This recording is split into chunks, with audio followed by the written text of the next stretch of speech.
Allora, oggi abbiamo portato la storia dell'Unione Europea, in cui spieghiamo che cosa è l'Unione Europea, cosa fa oggi l'Unione Europea e cosa ha fatto nei diversi anni l'Unione Europea.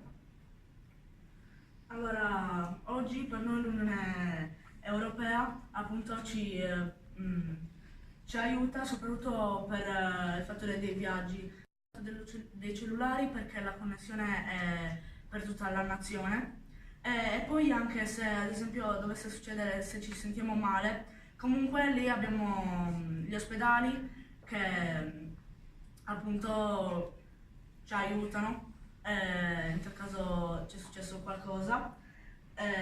Poi possiamo partire senza eccessivi costi e senza il passaporto, soltanto con una carta d'identità e appunto non ci sono più le barriere doganali come un tempo. Cosa rappresenta il mitra?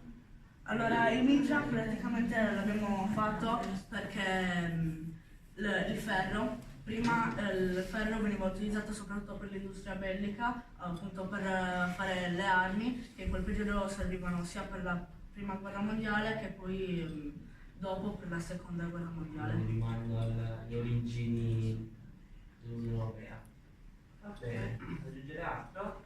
Infatti la CECA si è creata per il carbone e il ferro. Esatto.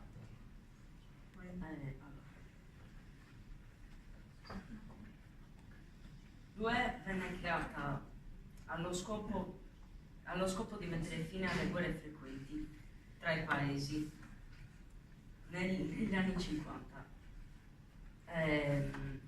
La Comunità Europea del Carbone e Acciaio cominciò a unire i paesi